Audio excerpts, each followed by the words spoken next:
Hola hermanos, contento de estar acá con ustedes. Vamos a abrir nuestras Biblias en el libro de Joel, profeta Joel. No, no lo apagues porque... No. Sí,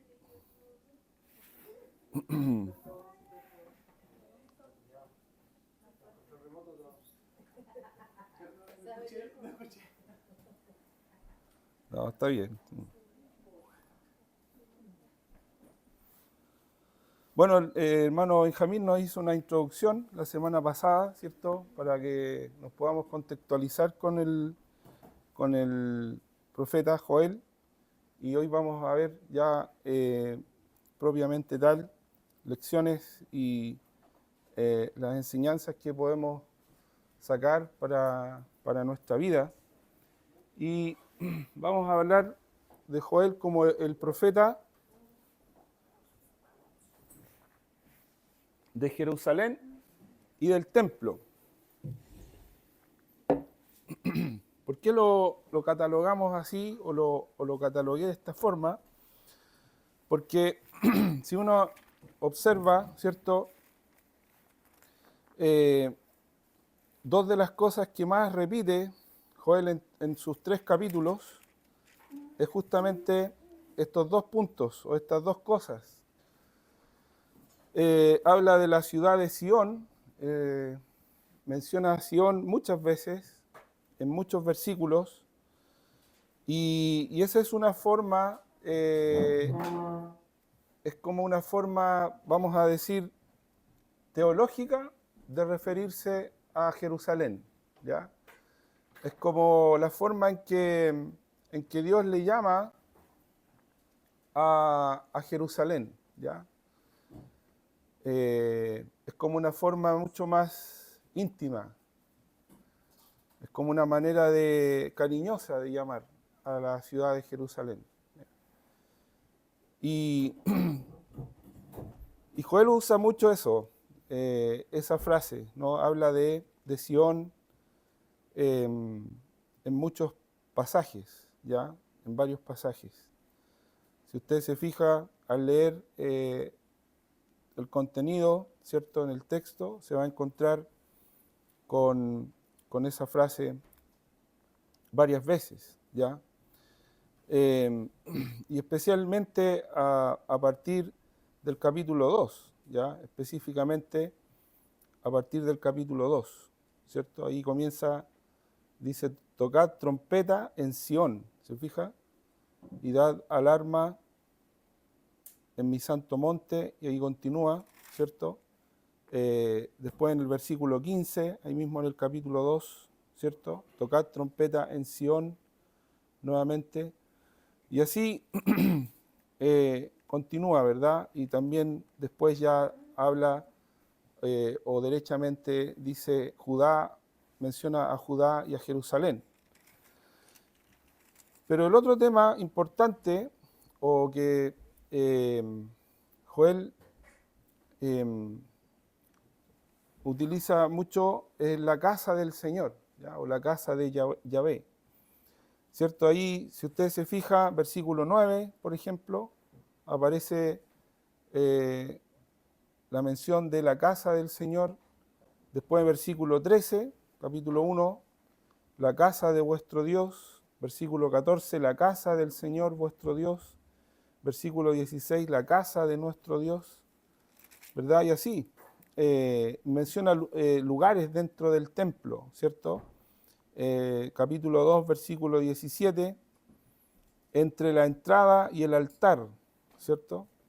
Eso es una referencia a los lugares dentro de la casa, ¿cierto? De Dios, el templo.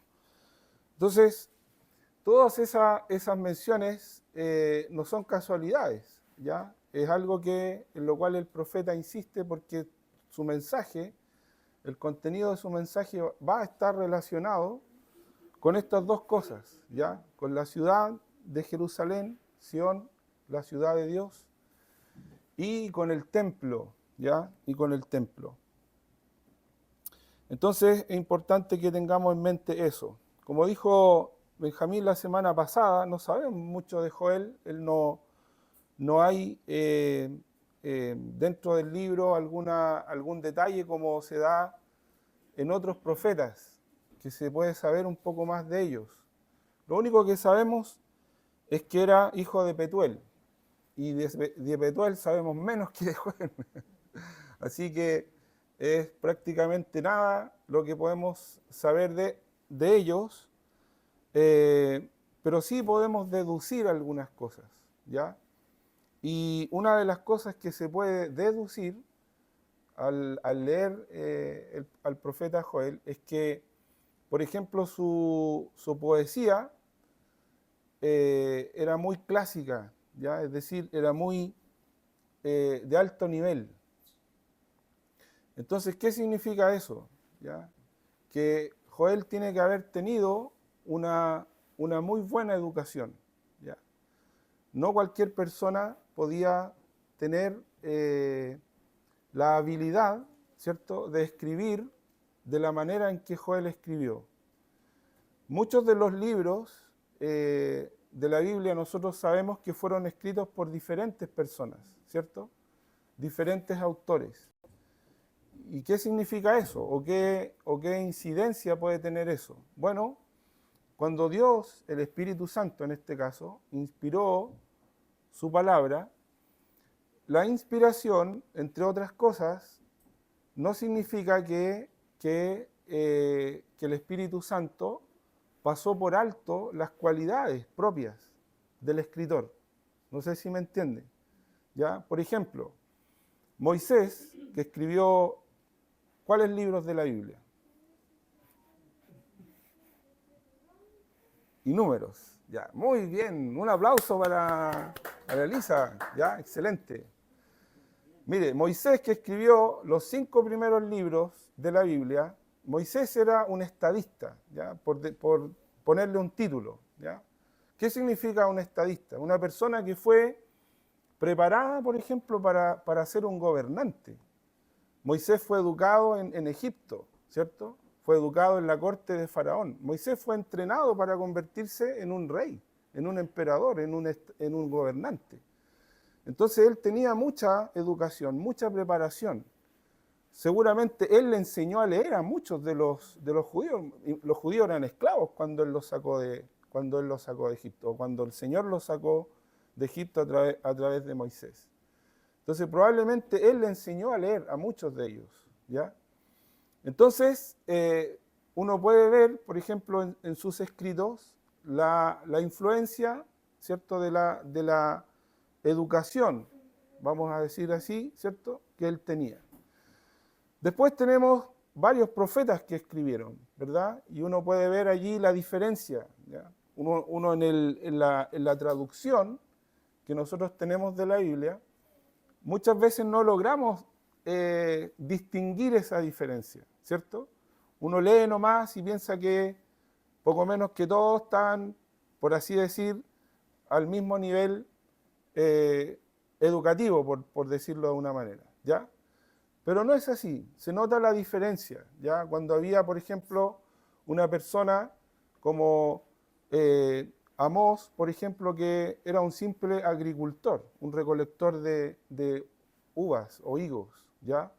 Él no tenía mucha preparación, por tanto su manera de escribir era más sencilla, era más simple. Joel tiene una forma de escribir muy elevada, ¿ya? Y eso demuestra que él era una persona que tenía mucha educación. ¿Qué significa eso? Que él vivía, o probablemente pudo haber sido parte de los príncipes o de la corte en Jerusalén. Porque se habla mucho de la ciudad de Jerusalén y se habla mucho del templo. No cualquier persona vivía en Jerusalén, ¿cierto? Y no cualquier persona tenía acceso al templo en Jerusalén, ¿ya? Por lo tanto, eso nos hace o le hace deducir a los estudiosos que Joel pudo haber sido una de las personas importantes, ¿ya?, dentro de la corte de Israel, ¿ya?, o de Judá, más bien en este caso, porque él profetizó al reino de Judá, ¿ya? Entonces, eso a lo mejor es la razón por la cual él no da tanta, no hace tanta parafernalia, por así decir, de quién era, ¿ya? El Señor es, Yahweh es el Señor, eso significa su nombre, ¿ya? Ya su nombre, ¿no es cierto?, en sí tenía mucho que decir, ¿verdad? Entonces, esas cosas es importante, hermanos, entenderlas o saberlas, porque eso nos demuestra, ¿no?, que el Señor puede usar a cualquier persona, ¿ya? El Señor puede usar a una persona muy sencilla y modesta, como también puede usar a una persona muy preparada, ¿ya?, con muchas habilidades y cualidades. ¿Dónde está la clave? En que cada persona como es, tiene que dejarse ser usada por el Señor, ¿ya? Cada persona en sus habilidades, en sus capacidades, en lo que haya podido lograr en la vida, ya sea a través de estudios, a través de trabajo, a través de esfuerzo, lo importante es que usted se deje usar por el Señor, ¿ya? No piense que, pero es que yo no puedo porque yo no tengo las capacidades o las habilidades, yo no logré lo que logró fulano, el hermano. No. Usted no puede limitar al Señor, ¿ya? Dios no está limitado a nosotros. Nosotros muchas veces somos el problema porque nosotros somos los que limitamos al Señor. En vez de ponernos y disponernos en las manos del Señor, el Señor puede hacer grandes cosas con nosotros, ¿ya? Lo importante es que nosotros estemos dispuestos, ¿no?, para que el Señor nos use con todo lo que Él quiera hacer con nuestra vida, ¿ya? Y por eso, como se dice, la honra y la gloria siempre tiene que ser para el Señor. Seguramente por eso que Joel no tuvo que dar muchas más referencias de quién era, porque no era necesario, ¿cierto? No era él la persona que importaba. Lo que importaba era el mensaje que Dios quería dar a través de la vida de este hombre, ¿verdad? Por eso que comienza de esta manera, ¿no es cierto? Palabra del Señor que vino a Joel, hijo de Petuel, ¿no es cierto? Palabra del Señor que vino a Joel, hijo de Petuel. Entonces, lo primero que tenemos allí, ¿cierto?, es el mensaje, el mensaje de Dios a este pueblo, ¿ya? Es un mensaje que es, en primer lugar, como dice allí el versículo 1, de parte de Dios. De parte de Dios. Eso es muy importante, hermanos. Todo lo que nosotros podamos decirle a las personas tiene que ser de parte de Dios. Nuestra autoridad no es nuestro conocimiento, nuestra sabiduría, nuestras habilidades o nuestras capacidades, sino lo que el Señor quiere decir y lo que el Señor quiere hacer en este caso, ¿ya?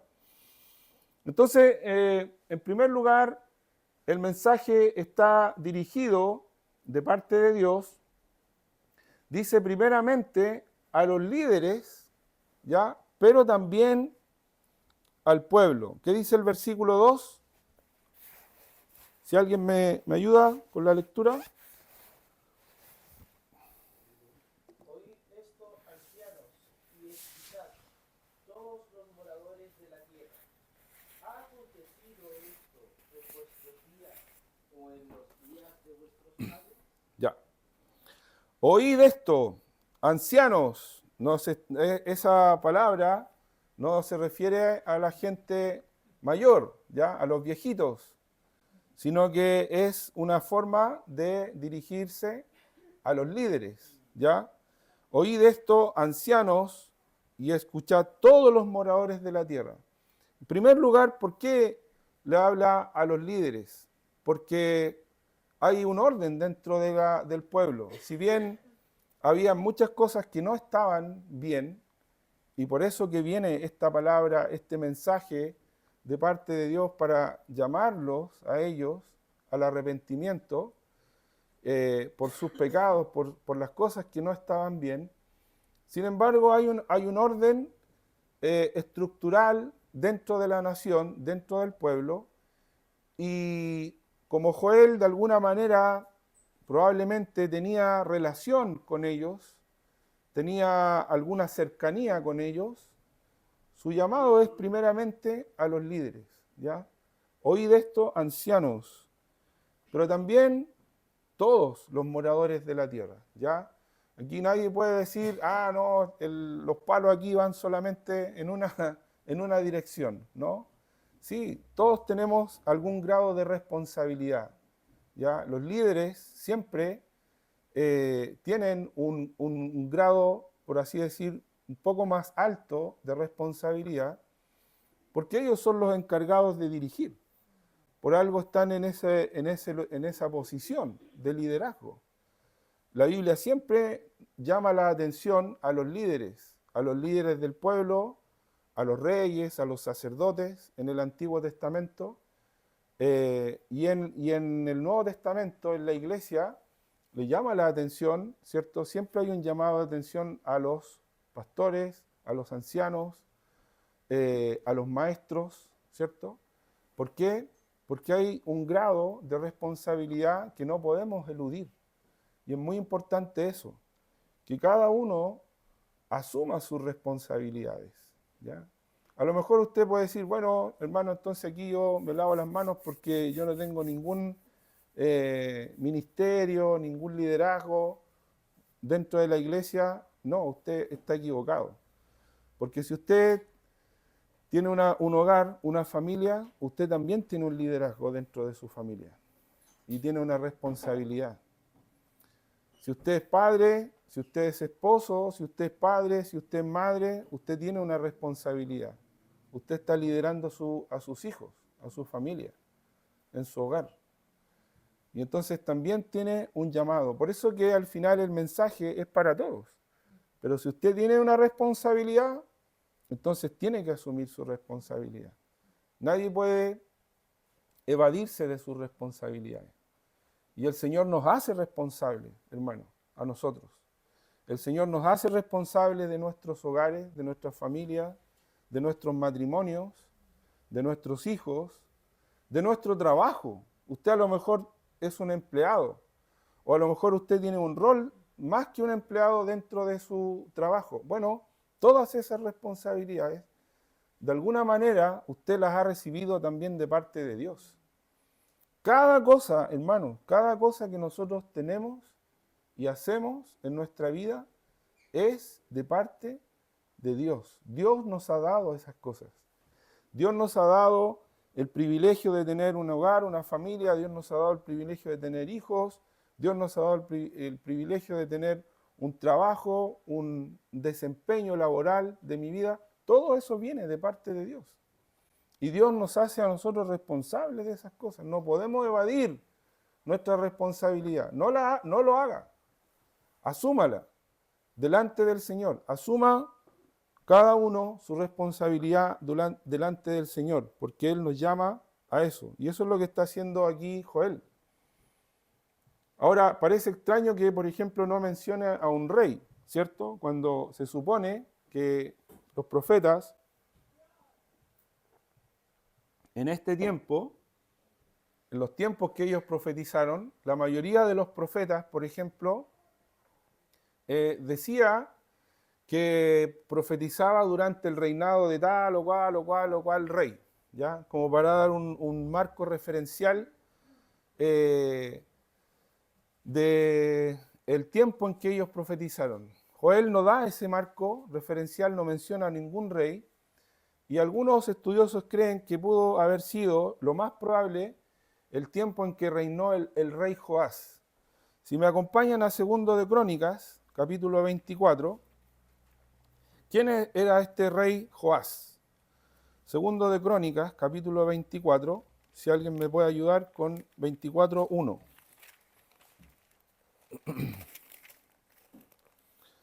Segundo de Crónicas, capítulo 24, versículo 1. De 7 años reinar, 40 años reinó en Jerusalén. Ya, El nombre de su madre fue Siria.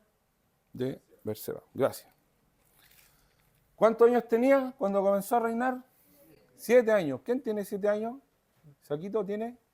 ¿Cuánto? Va para los 6. ¿Y la Elisa? 8, ya pasó. Ya era mayor que Joás, era la Elisa. ¿Ve? Mire, tenía 7 años. Es decir, realmente un niño de 7 años puede asumir las responsabilidades de un reino. No, no puede. No puede. ¿Cómo va a asumirla ahora? Pero ¿por qué lo ponen como rey? Porque era el descendiente de la línea de David, era el descendiente le correspondía a él ser el rey. Pero no podía reinar. O sea, él no podía asumir las responsabilidades del reino. Entonces, ¿qué ocurre? Que el sumo sacerdote, que lo cuidó, que lo guardó, lo tuvieron escondido para que pudiera él asumir, ¿no es cierto?, la línea sucesiva del linaje, durante el periodo que él iba creciendo hasta que podía asumir la responsabilidad del reino, los sacerdotes, los ancianos, los príncipes, ellos asumieron la regencia del reino. ¿Ya? O sea, ¿había un rey? Sí, había. ¿Podía el rey asumir la responsabilidad del reino? No, porque era un niño pequeño, tenía 7 años. Tenían que esperar hasta que él cumpliera una edad, ¿cierto?, en la que ya se podía considerar que él estaba capacitado para asumir el reino. Entonces, durante todos esos años había un gobierno por regencia, es decir, habían regentes, habían encargados, habían líderes, habían ancianos, un grupo entre el sumo sacerdote y algunos otros líderes de la nación que asumieron la regencia, el gobierno de Judá. ¿Ya? Entonces, lo más probable es que durante este periodo, ¿ya?, fue que Joel profetizó. Por eso que no menciona al rey, ¿ya? Porque los que estaban liderando, los que tenían la regencia de el reino eran los ancianos, ¿ya?, y los sacerdotes. Así que Joel les llama a ellos, ¿no es cierto?, a asumir la responsabilidad y a escuchar este mensaje de parte de Dios, de parte de Dios. ¿Qué iba a ocurrir? Estaba ocurriendo algo tremendo, ¿cierto? Dice el versículo 3, volviendo a Joel capítulo 1, estaba sucediendo delante de sus ojos una situación terrible. ¿Cuál era esa situación? De esto contaréis a vuestros hijos, y vuestros hijos a sus hijos, y sus hijos a la otra generación. Lo que quedó de la oruga comió el saltón, y lo que quedó del saltón comió el revoltón, y la langosta comió lo que del revoltón había quedado. Es decir, hubo un acontecimiento terrible que estaba pasando, vino una plaga terrible, ¿cierto?, que empezó a devorar las siembras, devoró los árboles. Hay unos pasajes más adelante donde usted puede ver, allí, por ejemplo, en el versículo 6, que hace una comparación de esta plaga, de la voracidad, por así decirlo, que tuvo, y la compara, ¿no es cierto?, con un ejército, con un pueblo fuerte que tiene dientes de león y muelas de león, ¿cierto? Dice, asoló mi vid, descortezó mi higuera, del todo la desnudó, versículo 7, y derribó sus ramas que eran blancas. Eso en un lenguaje poético también para referirse a lo que estaba ocurriendo también con la nación en sí. Porque la nación de Israel siempre en los profetas es comparada con una vid y con una higuera. Entonces no solamente ocurrió literalmente que las langostas, esta plaga de langostas se comió todo, devoró las plantas, devoró los árboles. Después en el versículo 11 habla de que los labradores también estaban afligidos, dice, confundidos, labradores, gemid, viñeros, por el trigo y la cebada, porque se perdió la mies del campo. O sea, se perdió todo, no quedó nada. La vid está seca y pereció la higuera, dice versículo 12, y el ganado también, la palmera y el manzano, perdón, el granado también, la palmera y el manzano, todos los árboles del campo, dice, se secaron, por lo cual se extinguió el gozo de los hijos de los hombres. Claro, cuando uno lee, por ejemplo, los profetas en este tiempo, en el reino del norte, por ejemplo, estaba ocurriendo todo lo que pasó en los tiempos de Elías, ¿ya? De la sequía, la terrible sequía que hubo, ¿no es cierto?, por los pecados de los reyes del norte, por los pecados de la idolatría, y esa gran sequía que arrasó con todo el hambre que hubo. ¿Se acuerdan cuando Elías va a donde una viuda en Sarepta y Dios hace el milagro de que a pesar de que no había comida y la gente se estaba muriendo de hambre, ¿cierto? Cuando llega Elías a la casa de esta viuda, dice que la viuda estaba cociendo la última tortillita que le quedaba, porque ya no le quedaba harina ni aceite, y le dice ella, bueno, estoy cociendo mi última tortilla de aceite, de harina en el aceite porque ya no me queda nada. Y después de esto, comemos esto y nos vamos a morir, dice ella, porque no hay nada, o sea, ya no queda absolutamente nada. Y ahí el profeta, ¿no es cierto?, le habla y le dice, prepárame y dámela a mí. Porque más encima, o sea, ni siquiera dámela a mí. Porque te aseguro, le dice el profeta, ¿cierto?, de que no va a faltar ni harina en tu vasija, ni aceite en tu despensa. Y la viuda le creyó, ¿ya? Siendo que ni siquiera era del pueblo de Israel, era una mujer extranjera, ¿ya? Era de la nación de Sidón, ¿ya? Entonces, ahí el Señor hace, bueno, todo eso ocurrió en este tiempo, ¿se da cuenta? Y ahí uno puede hacer ¿cómo se dice? La contextualización de que, claro, en el reino de Judá estaba pasando lo mismo, ¿ya? Ellos no se habían librado de la sequía, de la plaga de langostas que devoró todas sus cosechas. O sea, esto fue transversal, no fue solamente juicio y castigo sobre Israel, también hubo juicio y castigo sobre Judá. Joel no menciona específicamente los pecados por los cuales vino este juicio. Joel no dice, y eso también nos decía Benja en su introducción la semana pasada, no hay una especificación de que este fue el pecado y por esto Dios lo está castigando, como era en el caso del reino del norte. En el reino del norte siempre el pecado era la idolatría, ¿cierto? El desenfreno, pero no era tan diferente, hermanos. Si eran prácticamente la misma nación.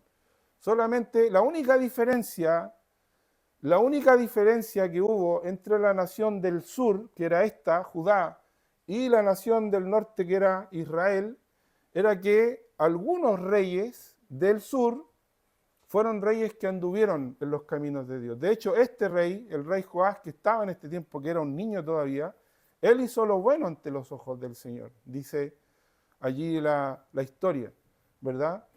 Pero después, tristemente, cuando ya era adulto, en vez de haber seguido en los caminos del Señor, cuando muere este sumo sacerdote que lo había cobijado, que lo había educado, que lo había guiado para que se convirtiera en el rey de Israel, muere el sumo sacerdote Joiada y Joás se le despierta, parece, toda la maldad, porque su hijo, el hijo de Joiada, era un profeta y habla en contra de los príncipes y de la casa de Judá. ¿Y qué hace Joás? Lo manda a matar, ¿ya? Y dice ahí el texto que se olvidó, lamentablemente, Joás se olvidó de que Joiada, el padre de Zacarías, había hecho misericordia con él cuando había sido pequeño y lo había librado de la muerte.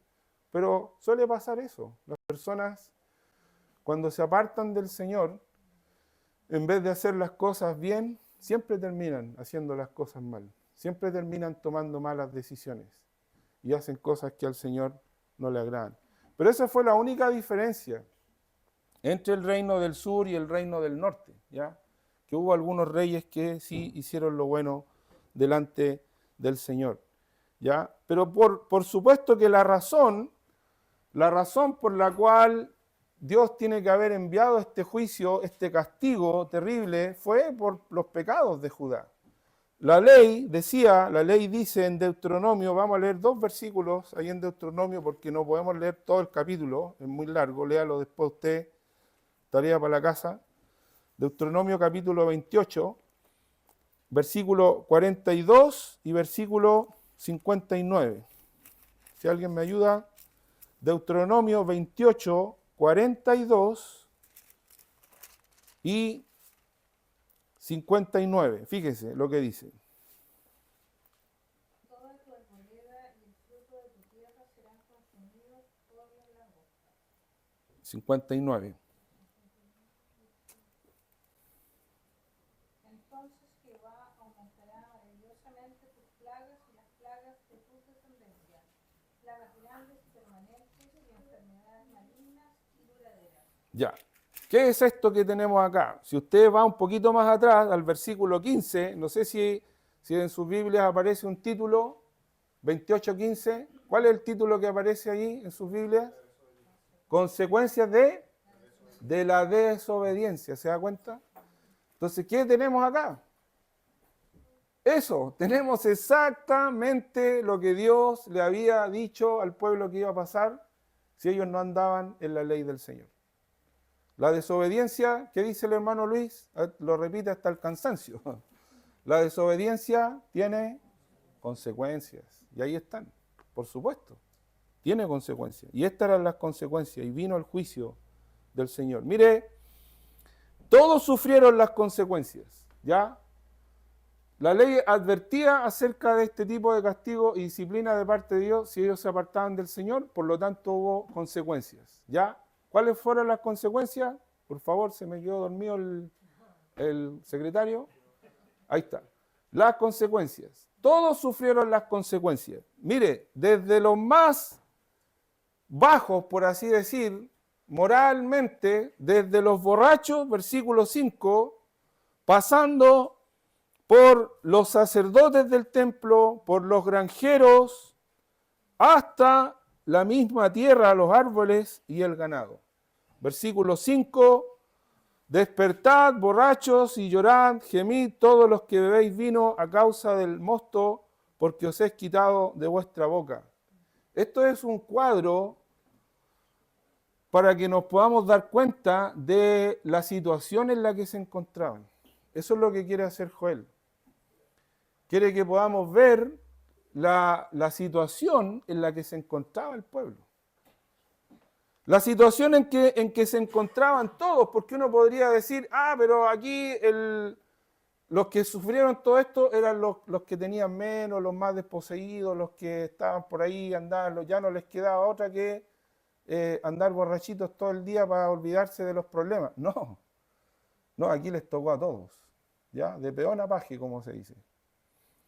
Los sacerdotes en el templo lloraban como una mujer viuda, dice versículo 8, porque desapareció de la casa del Señor, versículo 9, la ofrenda y la libación. Los sacerdotes ministros del Señor están de duelo.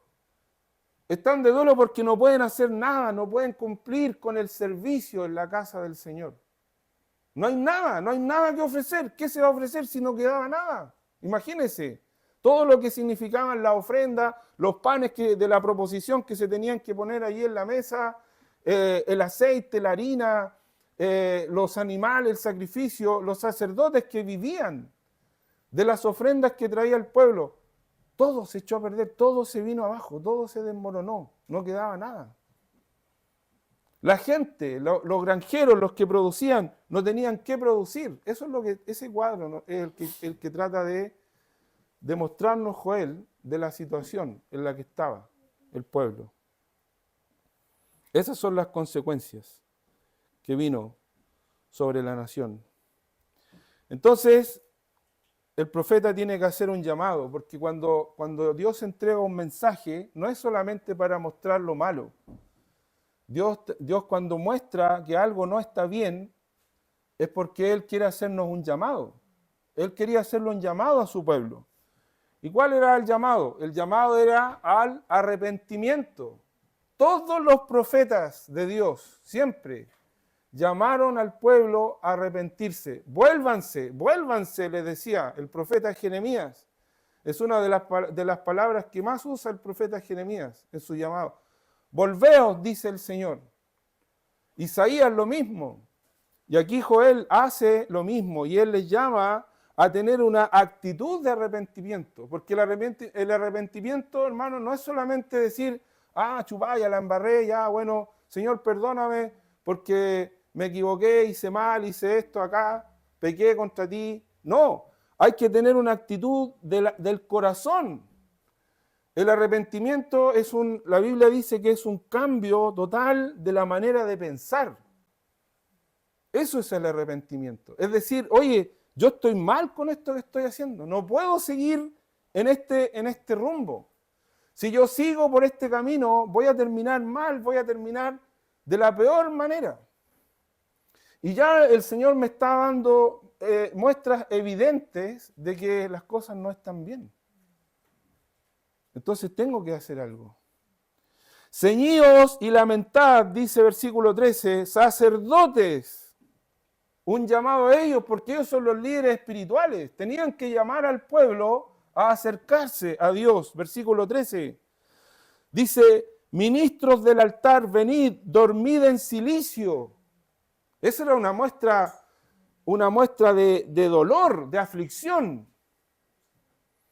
De decir, oye, estamos tan mal que ni siquiera merecemos acostarnos en nuestras camas. Tenemos que acostarnos allí en algo que nos muela, en algo que nos moleste la piel, que nos haga doler. Ministros de mi Dios, porque quitada es de la casa de vuestro Dios la ofrenda y la libación. Proclamad, dice, ayuno, convocad a asamblea, congregad a los ancianos y a todos los moradores de la tierra en la casa del Señor vuestro Dios y clamad al Señor. ¿Se da cuenta? O sea, tomen una actitud de corazón, de arrepentimiento, de dolor, de aflicción y vengan a la casa del Señor y oren. Oren al Señor. Mire, la oración, hermano, es una de las actitudes espirituales, de las disciplinas espirituales que realmente vienen a nosotros cuando estamos arrepentidos. Una persona que está de verdad arrepentida es una persona que ora, que busca a Dios y que busca a Dios de corazón. No una persona que ora así a la ligera y que dice, Señor, bueno, sí, está bien, hay que pedir perdón, todo ok, ya, perdóname, Señor. No, eso no es la oración de arrepentimiento. Mire lo que hace Daniel, por ejemplo, rápidamente, acompáñeme a Daniel capítulo 9. Daniel capítulo 9, esta es una oración de arrepentimiento, pero tremenda. Aquí, si usted quiere ver una lección de lo que es orar arrepentido, aquí tiene una. Daniel capítulo 9, versículo 2 y 3. En el año primero de su reinado, yo, Daniel, miré atentamente en los libros el número de los años de que habló el Señor al profeta Jeremías, que habían de cumplirse las desolaciones de Jerusalén en 70 años. Y mire lo que dice ahora, versículo 3. Y volví mi rostro a Dios el Señor, buscándole en oración y ruego, en ayuno, cilicio y ceniza. Y oré al Señor mi Dios e hice confesión, diciendo, y ahí comienza a hablar, y todo lo que viene a continuación es una oración de arrepentimiento, de pedirle al Señor, Señor, perdónanos, perdóname y perdona a mi pueblo. Tremendo, hermano. Tremendo.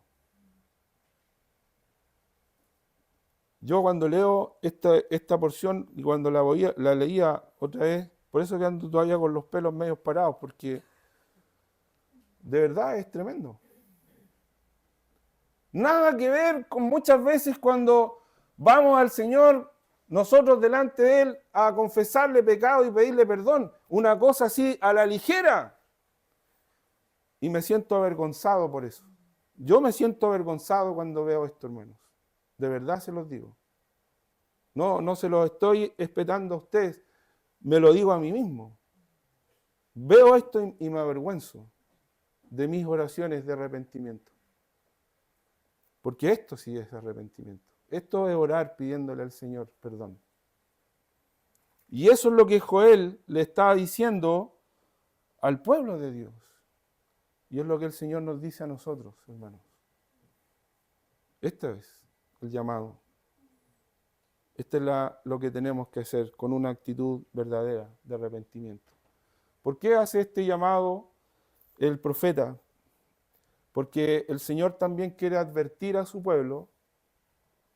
El Señor quiere advertir a su pueblo no solamente de lo que está ocurriendo ahora. Él quiere advertir a su pueblo de algo mucho más grande. Y aquí Joel introduce lo que es el tema, un tema grande que vamos a ver, si el Señor lo permite, la próxima semana, lo que es el día del Señor, o el día de Yahvé, como lo llama acá. ¡Ay del día! Porque cercano está el día, dice, y vendrá como destrucción por el Todopoderoso. El día del Señor, Joel, como muchos otros profetas, tuvo una mirada mucho más allá de la situación presente.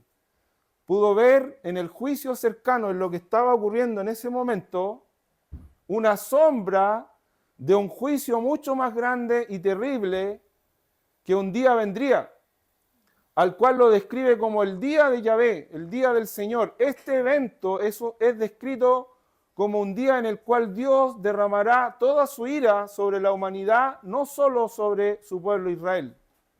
No obstante que será un tiempo de castigo y juicio, será al mismo tiempo una manera de purificación por medio del cual Dios traerá bendición y salvación para todas las naciones.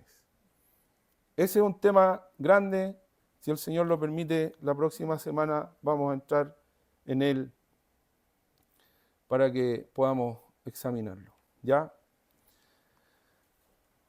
3 lecciones rápidamente, hermanos, que podemos sacar de esto, de todo esto. Dios juzga el pecado y la maldad de su pueblo.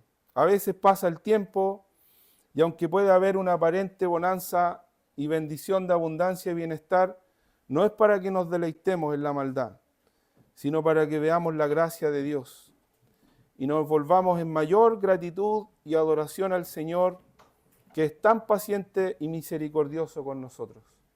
El Salmo 103 dice, misericordioso y paciente es el Señor. No nos ha pagado conforme a nuestras iniquidades, dice el salmista. Y Pablo dice en Romanos capítulo 6 que no debemos pecar pensando que si entre más pecamos, más gracia va a haber. No, el creyente debe sacarse esa falsa idea de la cabeza. Nosotros debemos darle gracias a Dios que Él es tan gracioso para con nosotros. Y no digo gracioso en el sentido de que de la burla, sino que de la gracia, hermano. Dios es un Dios lleno de gracia. Y la gracia no es para que nosotros hagamos lo que queramos con eso. Por eso que cantábamos esa alabanza. Mientras más son nuestras faltas, su gracia es mayor. Pero eso no significa que nosotros debemos hacer de la gracia un juguete. No. La gracia debe ser para nosotros un motivo de mayor gratitud. La plaga que devora todo. Hoy tenemos plagas que tienen el mismo efecto destructor y devastador como la que tuvieron ellos. Las plagas actuales tienen muchas formas, pero de la misma manera nos están devorando. Vicios, conductas displicentes, pecados, inmoralidad, pornografía, relajamiento moral, pequeñas cosas que dejamos pasar y en vez de juzgarlas como malas, las dejamos pasar y se van sumando una sobre otra y terminan por devorarnos y dejarnos totalmente desprotegidos. y a merced de Satanás, el mundo y los deseos pecaminosos. La plaga es una ilustración de cómo podemos llegar a ser devorados frente a nuestros propios ojos y aún así no hacer nada, hasta llegar al punto más bajo de la decadencia y de la destrucción. Pablo dice en Efesios 4, 17 al 24, que debemos ya no vivir como vive la gente del mundo. Dice, los cuales después que perdieron toda vergüenza, se entregaron a la lascivia cometiendo toda clase de impureza. Nosotros no hemos aprendido así a Cristo, dice Pablo. Despojémonos del viejo hombre que está viciado conforme a los deseos engañosos y vistámonos con el nuevo hombre creado según Cristo Jesús. Eso dice Efesios 4, 17 al 24. Y por último, el arrepentimiento es el camino de regreso a la comunión y al lugar de la bendición. Tiene que haber una actitud verdadera de arrepentimiento y la oración como elemento clave de esa actitud. Y ya lo vimos allí, ¿cierto? En Daniel capítulo 9, versículos 2 y 3. Oremos, hermanos. Padre Santo, te damos gracias por tu palabra que nos hace un llamado, una exhortación, un mensaje tan claro, tan fuerte como lo fue para tu pueblo en aquel entonces y lo sigue siendo para nosotros hoy. Gracias por el profeta Joel. Gracias por su mensaje. Gracias por tu palabra, Padre, que sigue tan vigente hoy en día. Y la necesitamos tanto como la necesitaron ellos en aquel entonces. Padre, ayúdanos para estar delante de ti.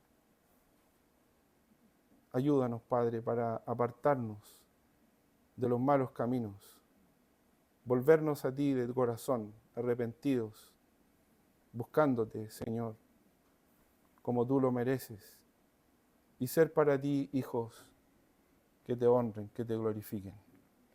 Te lo rogamos, Padre, en el nombre de Jesús. Amén. Amén. Gracias, hermanos. Que el Señor bendiga.